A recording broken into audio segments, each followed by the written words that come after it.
गाजी news channel, सबसे पहले देश और समाज की खबरें। अमेरिका से वापस आए या भगाया गया वो तो आप लोग देखे होंगे ना, पूरा देश देखा है। देखा नहीं क्या उसको? आप उनको देखे नहीं, क्या करें? बाहर जाइए, कह रहे कि मैम आप कुछ का, अरे नाम क्यों ले रहे हैं भाई, इशारा नहीं समझते? क्या बोला? आप एक देश के चीफ आदमी, चीफ पर्सन से, मतलब मैं चीफ नहीं कर रहा हूँ, चीफ, ठीक है, सिखा दिया ना, पटक पटक पे सिखाया कि Gandhi is the symbol of peace. कहाँ है तुम्हारे देश में पीस? पीस कहाँ है तुम्हारे देश में? ये में चाय और गाय की बात करेंगे, मतलब इतनी वाहियात बात। तो चाय चाय चाय चाय कब तक करेंगे? अब कुछ देश के बारे में बात कीजिए, जवानों के बारे में बात कीजिए। वो छाती नापने से, सिक्योरिटी की क्या जरूरत है? छाती नापने से और शरीर के वजन से और लंबी दाढ़ी और लंबे बाल से मजबूत नहीं होता है। यूपी में क्या चल रहा है? यूपी में चल रहा है अब्बा जान, चाचा जान, तो जय श्री राम, तो जय हनुमान, ये चल रहा है, पैदा कर दे रहा है। हम दोनों को अगर रिलीजियस पर्सपेक्टिव से देख के, कास्ट के पर्सपेक्टिव से देख के, हमारा डीएनए नाप के अगर समाज को बताना चाह रहा है कि ये दोनों अलग है, ऐसे लोगों को समाज से लात मार के भगाने की जरूरत है। वो ये सोच लिया जब हम जिंदा रह के भी मर गए, तो हम मर गए तो ही क्या ही मर गए कि मरने के बाद उसके ऊपर कबड्डी खेल रहे हैं, कबड्डी खेल रहे हैं। आप समझ रहे, ये इंसानियत, ये इंसानियत है। सब लोग आरएसएस, बीजेपी और बजरंग दल के नजर में खलेंगे, तो वो तमाम लोग जो उनके नजर में खलेंगे वो सब क्या तात्पर्य है इसका? मतलब कांग्रेस पार्टी बीच में लेट गई थी क्या? बिल्कुल। कांग्रेस पार्टी आइडियोलॉजिकली जिस तरीके से 1885 में थी, आज भी कांग्रेस पार्टी उसी आइडियोलॉजी के तहत और उसी पैशंस और डिवोशन के तहत आज भी देश में पॉलिटिक्स कर रही है। ये है कि अगर कोई एक निडर खड़ा रहे और उसके सामने कोई अगर क्या कहते चोर आ जाए सामने, तो आप ये थोड़ा कहेंगे कि जो निडर व्यक्ति जो मजबूती से खड़ा था वो कमजोर पड़ गया। वो तो अपनी जगह मजबूत है। ये तो गलती उसका है ना, जो चोर क्या कहते सामने आ गया हो लठ लेके, हाथ में डंडा लेके। तो ये तो ये चीज है। बाकी कॉमरेड कन्हैया के आने से जाहिर सी बात है कि अगर एक ग्राउंड से जुड़े हुए कोई पॉलिटिशियन या फिर सोशल एक्टिविस्ट, ज़मीन से जुड़े हुए लोग, खास करके जेएनयू जैसी यूनिवर्सिटी से उभर के एक नेशनल लेवल पे एक चेहरा बनने वाले लोग, जिनका एक एक्सेप्टेंस है समाज में, उनके पार्टी में आने से जाहिर सी बात है पार्टी को एक बल तो मिलता है। और इससे ये होगा कि सबसे बड़ी बात ये होगी कि जो हमारे सामने जो एक टिरेनिकल गवर्नमेंट है, ये जो फासिस्ट पावर है, जहाँ पर डिसेंट का, फ्रीडम का, मतलब प्रेस का, किसी तरह की कोई आज़ादी नहीं है, ऐसे हालात में ऐसे तमाम लोगों का एक जगह आने से इतनी तो होगी कि क्या कहते हैं मजबूती से इनका मुकाबला किया जाएगा, इनसे लड़ा जाएगा। तो उम्मीद है कि जिग्नेश मेवानी हो, कॉमरेड कन्हैया हो, या फिर और भी ऐसे विचार के लोग जो क्या कहते हैं गांधी के विचार के लोग हो, नेहरूवियन आइडियोलॉजी से वो इत्तेफाक रखता हो, जो सही में नेशनलिज्म को समझता हो, जो सही में समझता हो कि नेशन आखिर है क्या, नेशन एक नेशन कैसा होना चाहिए, जो भगत सिंह की नेशन को समझता हो, भगत सिंह के नेशनलिज्म के डेफिनेशन को समझता हो, जो नेहरू गांधी के डेफिनेशन ऑफ नेशन को समझता हो, ऐसे लोगों को एक साथ आने से जरूर सी बात है कि एक मजबूती से लड़ा जाएगा, इस फासिस्ट पावर के खिलाफ लड़ा जाएगा, इस डेमोक्रेसी को मजबूती मिलेगी। क्योंकि देखिए भगत सिंह एक चीज़ बहुत स्पष्ट रूप में कहते हैं, उनका जो एक बुक है कि why I am an atheist, उसमें वो लिखते हैं कि merciless criticism and fearless thinking are the two basic tenets of the revolution. ठीक है, तो आज के वक्त में क्रिटिसिज्म करने वाले भी कम हैं, क्योंकि डर है उन पे। आज फारूक कुछ कह देगा, जाके हॉस्टल में छापा मरवा देगा। ठीक है, कल आप कुछ कह देंगे, सीबीआई का छापा पड़ जाएगा आप पे। ठीक है, आप तो देख ही रहे हैं, मिसाल देने की जरूरत है नहीं। तो अभी के वक्त में फियरलेस, मर्सीलेस क्रिटिसिज्म करने वाले बहुत लोग हैं। जो लोग हैं उन तमाम लोगों को सामने आने की जरूरत है। कुमार ही कांग्रेस के शासन में भी कांग्रेस के खिलाफ भी बोलते रहे हैं, लगातार आवाज उठाते रहे। क्या अब कॉमरेड कन्हैया अब कांग्रेसी बन जाएंगे या फिर कॉमरेड कांग्रेसी होंगे? तो ये नई बात आज थोड़ो है। आप आज़ादी के टाइम में देखिए ना, एक तरफ नेहरू जी रहते थे, एक तरफ लेफ्ट वाले रहते थे, एक तरफ जयप्रकाश जी हैं, एक तरफ नेहरू जी हैं। आपस में आइडियोलॉजिकली तो लड़ाई चलते रहा है ना हमेशा। ये जो हिंदुस्तान की जो स्ट्रगल मूवमेंट की जो हिस्ट्री है, ठीक है, स्ट्रगल मूवमेंट की जो हिस्ट्री है, आप पूरा देखेंगे ही है। एक तरफ समाजवाद है, दूसरे तरफ साम्यवाद है, एक तरफ कांग्रेस है तो दूसरे तरफ क्या कहते हैं संघवाद है। आइडियोलॉजिकल डिफरेंसेस तो थे ही, लेकिन क्या था, क्योंकि सामने अंग्रेज थे, सामने ब्रिटिश थे, उनसे लड़ना हमारा मकसद था ना। तो सब एक जगह होके सब मिलके तो लड़े ना, अपनी आइडियोलॉजिकल जो एक नैरो डिफरेंसेस था, उस डिफरेंस को भुला के लड़े। तो आज भी वही काम है हमारा, ठीक है। हम जितने भी क्या कहते हैं डिफरेंट ओपिनियन के लोग हैं, ठीक है, आज हमें जरूरत है एक जगह होने की। बाकी कब तक कन्हैया कांग्रेस में रहेंगे न रहेंगे, मैं उसका दिमाग मेरे दिमाग के अंदर थोड़ा है, उनका वो बताएंगे। के कार्यालय से जो कन्हैया कुमार वहां से जब अपने दफ्तर से निकले तो एसी भी निकाल ली, ये बात हिंदुस्तान अखबार में छपी हुई है। देखिए, मैं किसी के पर्सनल लाइफ से मुझे कोई इंटरेस्ट नहीं है। ज्वाइन करने सुनिए आप, नहीं सुनिए, मैं कह रहा हूँ किसी के पर्सनल लाइफ में से मेरा ना कोई इन्फॉर्मेशन है, न मैं उनको जानता हूँ। ये चीज़ जान, और मुझे कोई इंटरेस्ट भी नहीं है। आप अपने घर में क्या कर रहे हैं, किससे झगड़ा कर रहे हैं, ना कर रहे हैं, उससे मतलब। कन्हैया हमारे साथ एक पॉलिटिकली अलायंस है हमारा जो उनसे जुड़ाव होगा, एक कांग्रेस का एक छोटा सा कार्यकर्ता होने के नाते, ठीक है, वो उनसे मेरा एक पॉलिटिकल एफिलिएशन होगा, लेकिन हमारा फैमिली एफिलिएशन नहीं है ना।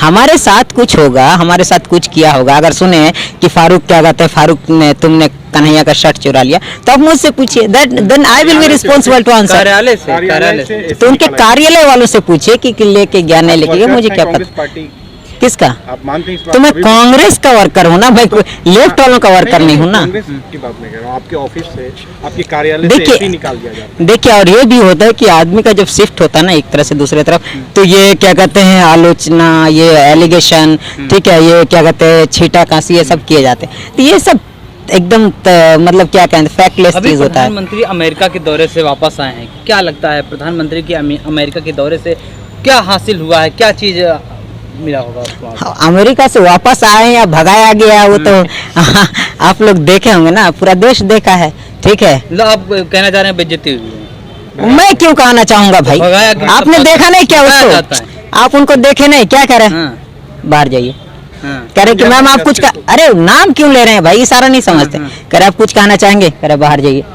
तो आपने तो देखा ही सब कुछ, और आपने ये भी देखा कि वहाँ पर चाहे क्वाड में हो, चाहे शिंजो आबे के साथ हो, चाहे यूएन में हो, क्या बोला उन्होंने, बताइए क्या बोला। आप एक देश के चीफ आदमी, चीफ पर्सन से, मतलब मैं चीफ नहीं कह रहा हूँ, चीफ, ठीक है, उनसे आप क्या उम्मीद करेंगे कि अगर विदेश जा रहे हैं तो कुछ पॉलिसीज बनाएंगे, तो पॉलिसीज पे बात करेंगे, इंटरनेशनल बायलैटरल कोऑपरेशन पे बात करेंगे, कुछ सब्सटेंसिव स्टेप लेंगे, चाहे वो क्लाइमेट चेंजेस के खिलाफ हो, चाहे फिर कोरोना वायरस के खिलाफ हो, या फिर बहुत सारे मुद्दे।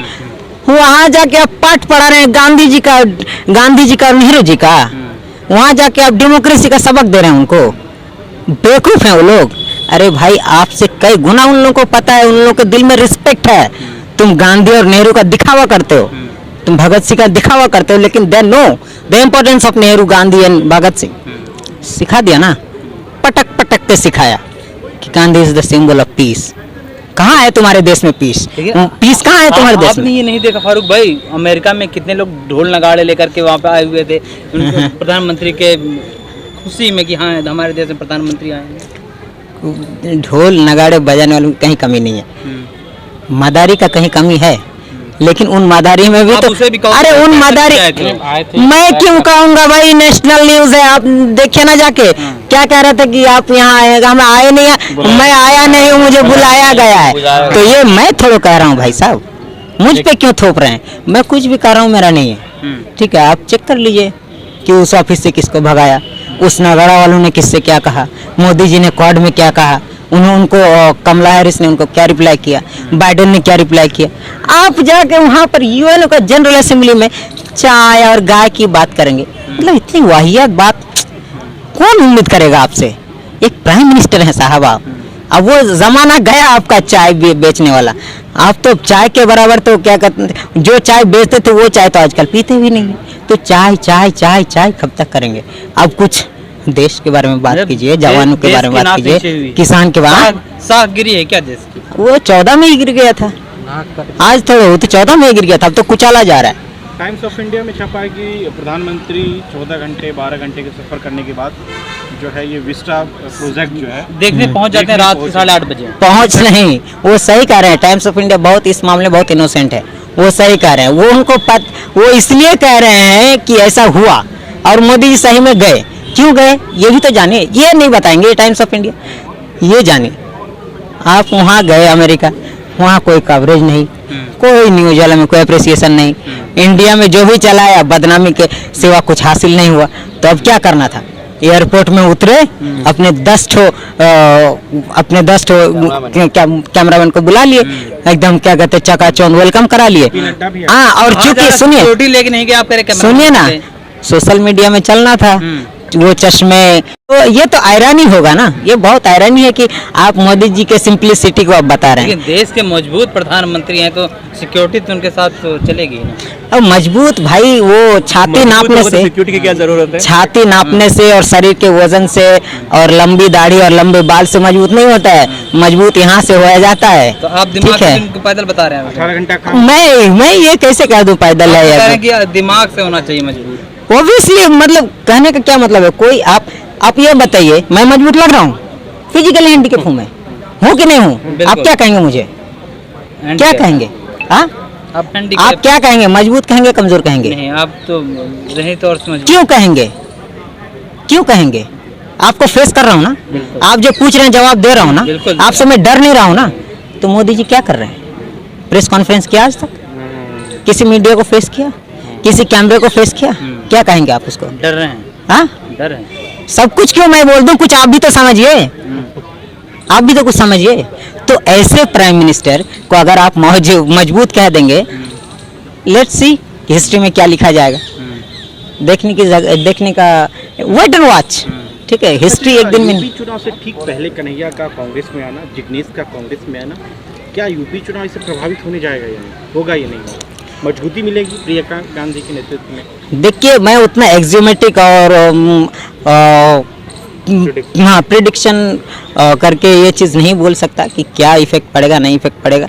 लेकिन एक चीज़ तो ज़रूर है कि जब बीजेपी आरएसएस के खिलाफ जब एक क्या कहते हैं नेहरूवियन, गांधी और भगत सिंह के आइडियोलॉजी के लोग, ठीक है, और प्रो पीपल, ठीक है, प्रो पीपल लोग जब इकट्ठे होंगे तो लोगों को एक उम्मीद दिखेगा।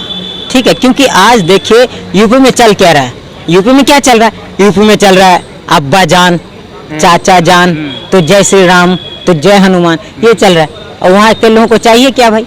वहाँ के लोगों को चाहिए गन्ने का दाम, ठीक है, ना राम ना रहीम वहाँ चाहिए। वहाँ के लोगों को गन्ने का दाम चाहिए, बच्चों को एजुकेशन चाहिए, कोरोना वायरस का टीका चाहिए, गंगा में जो लाशें बह रही थी उनको, उन लाशों को आने वाले दिन में रोकने के लिए हॉस्पिटल्स चाहिए, ठीक है, भव्य मंदिर नहीं चाहिए, एक भव्य यूनिवर्सिटी चाहिए, ये तमाम चीज़ चाहिए। और इन तमाम चीज़ों के लिए जो सोचेगा, जो बात करेगा, ऑब्वियसली उसको फायदा होगा। नहीं सर, आपने कहा जय श्री राम, ये तमाम ऐसी चीज़ें, वो तो राष्ट्रीय स्वयंसेवक संघ कर रहा है, एक जो उसका काम है कि धर्म का प्रचार प्रसार करना, तो क्या आप इनडायरेक्ट रूप से ये कह रहे हैं कि उसको रोका जाए?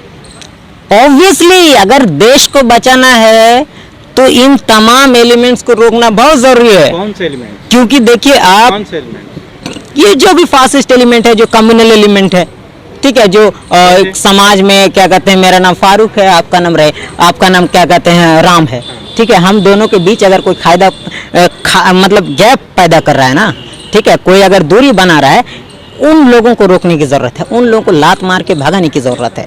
अगर फारूक और राम के बीच में अगर डिफरेंस पैदा कर दे रहा है, हम दोनों को अगर रिलीजियस पर्सपेक्टिव से देख के, कास्ट के पर्सपेक्टिव से देख के, हमारा डीएनए नाप के अगर समाज को बताना चाह रहा है कि ये दोनों अलग है, ऐसे लोगों को समाज से लात मार के भगाने की ज़रूरत है। अदरवाइज कल होके हम और आप एक दूसरे को पहचानना तो छोड़ी, एक दूसरे का खून के प्यासे हो जाएंगे। आज आप देखिए ना, देश में चल क्या रहा है।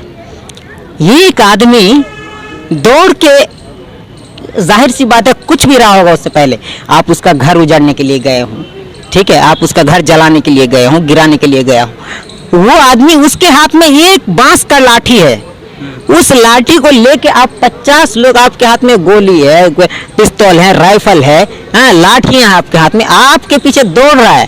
क्यों? क्योंकि उसके अंदर एक दर्द है। वो ये सोच लिया जब हम जिंदा रह के भी मर गए तो हम मर गए तो ही क्या ही मर गए, क्या मर जाएंगे, मर जाएंगे तो क्या मर जाएंगे। इस चीज को अपने फियरलेस होके वो चीज उन लोगों को भगा रहे थे। कितना को क्या कर लेता, कितनों को जान मार देता एक लाठी से वो। हाँ, आप उसको फेस नहीं कर सकते थे लाठी से, आप उसको रोक नहीं सकते थे, आप उनके छातियों पर गोलियां दाग दिया आपने।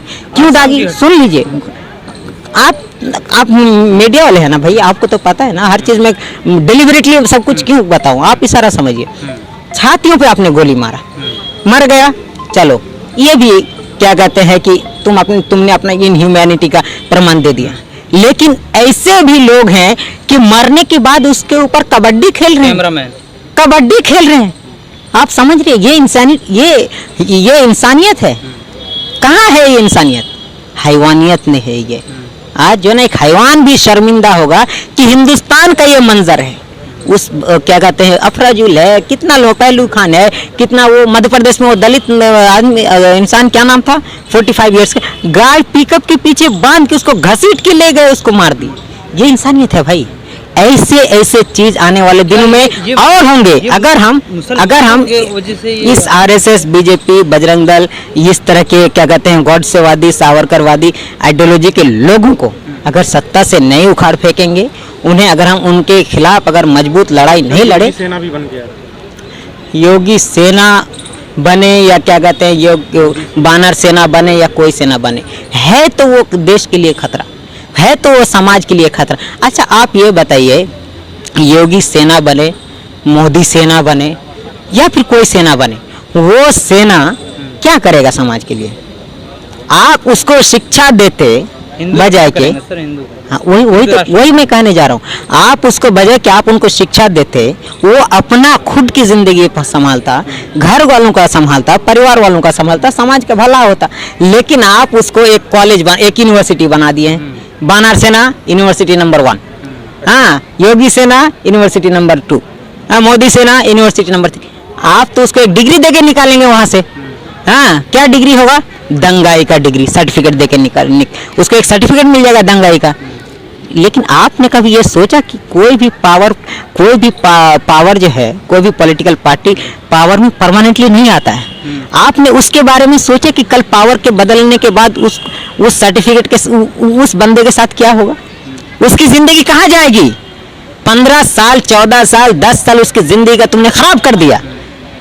उनके अंदर क्या कहते हैं कम्युनल हेट्रेड भर के, उनके अंदर ये चीजें सुनियोजित तरीके से की जाती है क्या? ये जानबूझ करके ये चीजों को मुसलमानों को टारगेट किया जाता है, दलितों को टारगेट किया जाता है? देखिए, कोई भी चीज जो है ना, मतलब अनऑर्गेनाइज्ड और अनप्लान्ड नहीं होता है। कोई भी चीज, और जो अनऑर्गेनाइज्ड और अनप्लान्ड होता है ना, वो बहुत टेम्परेरी होता है और स्पॉन्टेनियस होता है। लेकिन इस देश में चल ये रहा है कि हर चीज बहुत ही ऑर्गेनाइज और प्री प्लान्ड तरीके से हो रहा है, चाहे वो मुसलमानों के साथ हो, चाहे दलितों के साथ हो, चाहे पिछड़ों के साथ हो, चाहे कोई भी लोगों के साथ हो। ठीक है, उनकी कास्ट, उनके रिलीजन, उनकी दाढ़ी, उनकी टोपी, ये सब सिंबल हो चुका है आजकल, मतलब हेट्रेड का।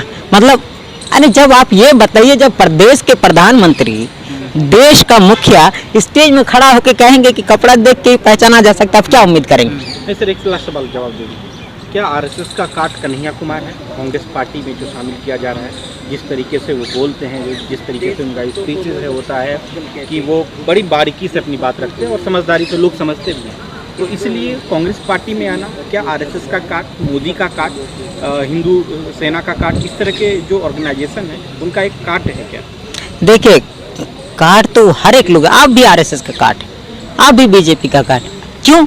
आरएसएस का ऑपोजिशन होना, आरएसएस के क्या कहते हैं उसको, उसके खिलाफ होना या उसका काट होना, ये बहुत बड़ी बात नहीं है। आपकी अगर आइडियोलॉजीज, अगर आपकी आइडियाज, ठीक है, अगर प्रो पीपल है, ठीक है, प्रो स्टूडेंट है, प्रो पुअर्स है, प्रो लेबरर्स है, तो सब लोग आरएसएस के नजर में खलेंगे, सब लोग आरएसएस, बीजेपी और बजरंग दल के नजर में खलेंगे। तो वो तमाम लोग जो उनके नजर में खलेंगे, वो सब लोग काट है। और हम जानते हैं हमारे जो कॉमरेड कन्हैया है, जेएनयू से पढ़ के निकले हैं, उनकी क्या आइडियोलॉजीज है। आपको हमारी न्यूज़ कैसी लगी आप हमें कमेंट करके ज़रूर बताइएगा। अगर आप गाजी न्यूज़ चैनल पर न्यू है तो हमारे चैनल को सब्सक्राइब ज़रूर कर लिएगा और बेल आइकन प्रेस करना बिल्कुल ना भूलिएगा ताकि हमारी लेटेस्ट वीडियो आप तक पहुँचे। और अगर वीडियो अच्छी लगी हो तो लाइक ज़रूर करिएगा। माहिरा की स्पेशल रिपोर्ट।